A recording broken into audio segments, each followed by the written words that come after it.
We're here at the 2023 World Economic Forum in Davos, and I have the pleasure of having with me Ida Liu, the global head of Citi Private Bank, a fellow YPOer, and it's so delightful to be able to continue the conversation we had in May in very different and much quieter surroundings, Ida.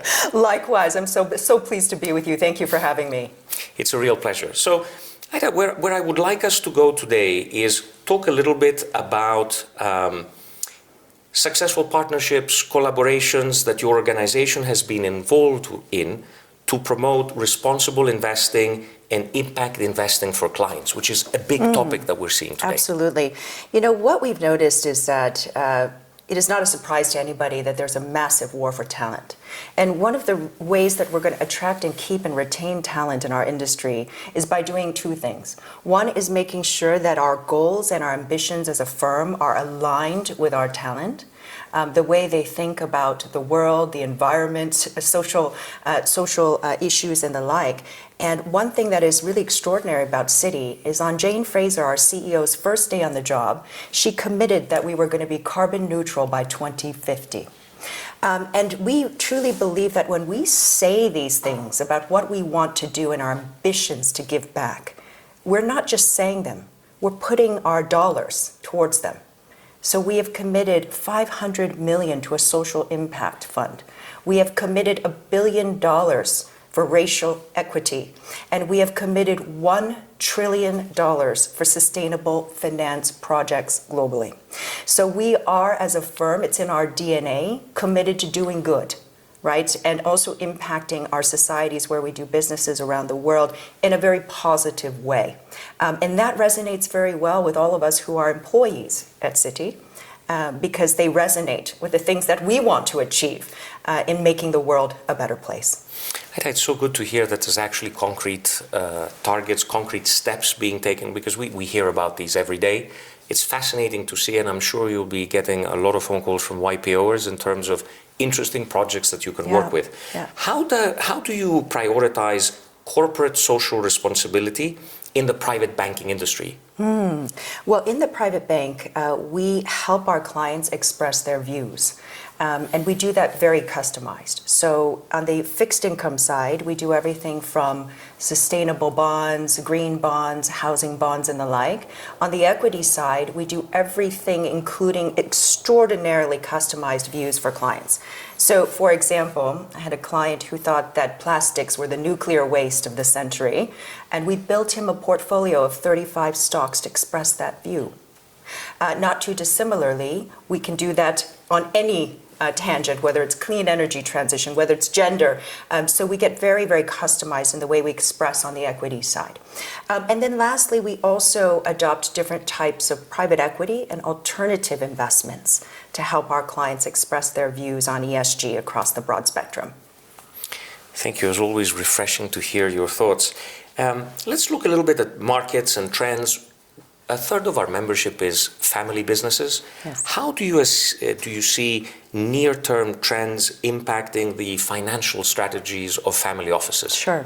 So I think that our family office clients have been through one of the most challenging, most volatile markets in the last 14 years, right, since the financial crisis.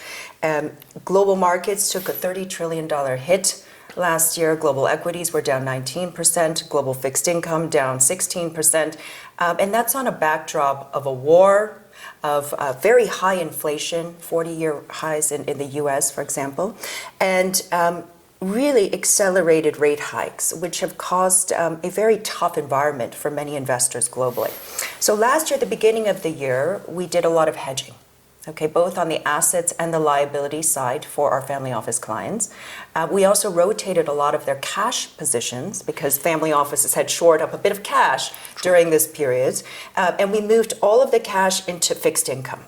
There's obviously incredible reasons why to do so at this point and continue to do so, given the rates of interest that fixed income investments are offering to clients globally. So it's becoming more and more attractive. And particularly as an alternative to cash, it makes a lot of sense, right? Because fixed income, you can get close to 5% on treasuries today, which is unbelievable. Big change. Yeah, big change. Big change from zero at the beginning of last year on a 6-month treasury, for example. We also have been moving and shifting our family office portfolios on the equity side to high-quality dividend-paying stocks that obviously always do better in volatile markets, right? The high-quality dividend stocks tend to outperform by 10% or greater the broader equity market. And then lastly, adding some alternative investment, direct investment, and private equity investments into our family office clients' portfolios in an outsized way, because the family office clients are willing to pay for that illiquidity premium in times of volatility like this. And our private equity managers are viewing this as an extraordinary time where prices have come down, valuations are looking much more attractive, they've come down substantially, and they can pick up some very nice priced assets. So those are the things that we were doing for investors last year. Now we're sitting at the front of 23 and we're looking forward. 23 is going to be markedly different than 22. Why? Because we are going to hit a cap on rates, probably after the next 3 hikes. We will likely see inflation, for example, in the US, continue to fall from the 6+% at the end of last year to what we think will be 3.5% at the end of this year. And we think that we will see a mild recession in the US, granted greater periods of recession in other countries like Europe. And so it's going to be a bit of a navigation for our family office clients and for our investors. They've got to be able to withstand sort of this volatile period between now and the midpoint of this year. But you also don't want to sit on the sidelines too long, because you're going to miss that opportunity on the rebound side. And that will come towards the second half of this year. And I think that one thing is certain as we look at the way that markets have behaved. You never really hit the bottom of a market cycle until a recession begins. So I don't think we're quite there yet, and there's still room for downside, but don't wait too long, because there's plenty of room for upside in the coming months ahead. And I will say 3 things, Tassos, that I think is very important. If you're a family office investor, there's 3 unstoppable trends that you should be investing in. I'm sure you are investing in. I hope you will continue to invest in. Number 1 is healthcare. We love healthcare as an industry. We continue to love healthcare. We've loved healthcare for a long time because, number 1, it is counter-cyclical. It doesn't move with the economy. And it is high cash flow, high dividend paying, particularly the big pharma stocks. And you add on to that 25% of the world's population by 2050 will be over 65 years old. So the consumption of healthcare is only going to grow over time. Couple that with all the innovation, that's happening in the space. It sounds so much more eloquent when you say it rather than when I say it. So I'm sold. Healthcare is one. Noted. The second is digitization. So if you're here at Davos and you're talking to all the CEOs around the world, what is the first thing that is going to be on the top sort of 3 on their list of things that they're thinking about? It's cybersecurity. Right? So the investment into the cybersecurity industry is only going to continue to grow. Cyber, fintech, AI, robotics, all incredibly interesting and growing industries in the coming years ahead. And what is the brain that fuels all of those digitization industries? It's the semiconductor industry. So we've got to also be strategic about where we're putting some bets there on the digitization play. And then lastly, but certainly not least, something else that we're talking a lot about here at Davos is the transition. The clean energy transition, the transition from fossil fuels to clean energy. And there's so many opportunities in that particular space as well. Clean energy technology, solar, nuclear, batteries, EV, all of it. So some really interesting things that we would be doing for our family office clients and have been doing for our family office clients. It's fascinating. We're having discussions with fellow YPOers, Ross Perot, Jack Hiddery, and these things came up, and it's fascinating to see how minds are thinking alike. And indeed, if you're not thinking about it today, it's a serious flaw and perhaps something you should be revisiting in your strategy. Absolutely. How do you see the future of wealth management evolving in the next 5 to 10 years? And the reason I ask is, one of the themes we're seeing here is a lot of artificial intelligence, quantum computing, of course. Chat GPT coming in. Is artificial intelligence going to simplify or take over asset management to a degree? What are your thoughts on it? No. Good to hear. It's not. However, it's going to complement, and it's going to make our jobs easier, more efficient, more effective. In our business, in private banking in particularly, we're working with the world's billionaires. We're working with the world's centimillionaire, largest families around the world that really behave like mini institutions.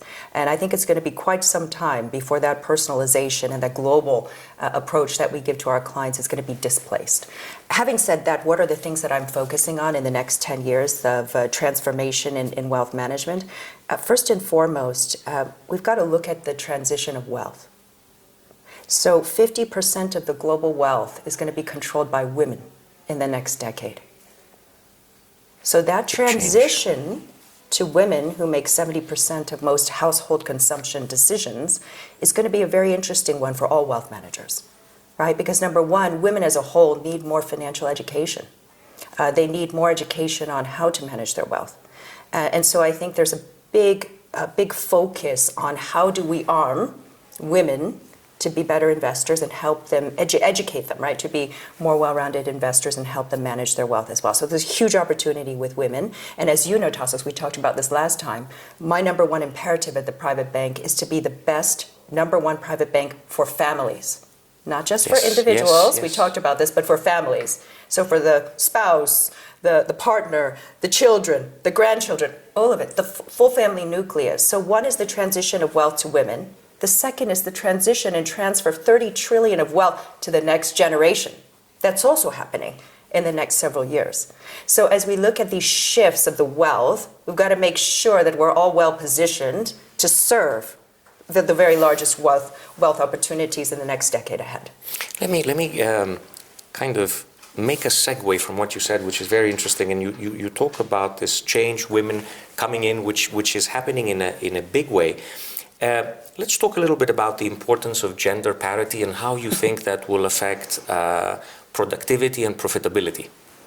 You're touching on a very important topic to me for obvious reasons. It's interesting, we're here at WEF, and one of the things that the WEF has put out is that it's going to take 150 plus years to achieve gender parity, which is just such a long period of time. So the progress isn't accelerating as quickly as we like.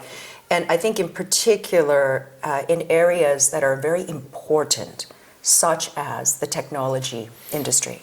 So we know that only 2% of VC dollars go to female companies, 2%. And so if you aren't funding women to support them in one of the fastest growing industries, it's going to continue to be a bit of a gap and more challenge, right? So it's certainly a issue that we're all grappling with and tackling, but I can assure you that we at Citi are absolutely focused on gender parity. We have the first female CEO in Jane Fraser globally out of all of the financial institutions. We have 50% women on our board, which is honestly incredible. We were the first global financial institution to put out our gender pay gap numbers 5 years ago to make sure that we weren't paying a difference, and this year we're completely neutral on that. So these are the things that we have done as a firm, and I think others also have to do those things, right? Because we both know that what gets measured gets done, and what we hold our leaders accountable gets done. So if we all, as leaders, want to create a more inclusive, more diverse, more innovative workforce that matches our clients that we serve globally, we all have to be on a mission together to move the needle together in that way. Well, Ida, it's music to my ears, and it's interesting what you mentioned. I see the female perspective changes the dynamics. We see that in the funds, and it really helps even with the profitability and the decisions. It does. And when people don't see it, I'm like, maybe you don't believe it, but try it and let's have the conversation a year. You'll be surprised. Let me close with that, because I know we've taken up a lot of your time, but we're here at the World Economic Forum. What would you say is one issue that you feel this year is something that should be addressed here at the forum? You know, there's so many issues that are already being addressed. I would say that in general, I truly feel that there should be another S in ESG, and that is around safety. Safety of energy, safety of food, safety of information, cyber. So I think that as we think about the evolving landscape, we all have to focus on this, right? Because food scarcity is a major issue. Water scarcity is a major issue, right? Cyber, I mentioned, was a big thing that we're all focused on for the health of companies around the world. And energy safety, right, which we're all experiencing now, and that's the goal for the transition to cleaner energy and more abundant energy. So I think that is something that we all have to put our might behind to move the needle a little bit faster and progress a little bit more. Because honestly, even things like the environment, we're not moving quickly enough. So I think we all need to really get involved, right? We can't say it's somebody else's problem. It's all of our problems, right? We want our children, the next generation, to experience wonderful things. So we all need to take responsibility and hold ourselves accountable for making an impact. Ida, thank you for being with us. It's so delightful to continue the dialogue, and I hope to see you again in the future. Absolutely. And always your perspective is so welcomed, refreshing, and inspiring. Thank you again. Thank you, Tassos. Thank you so much.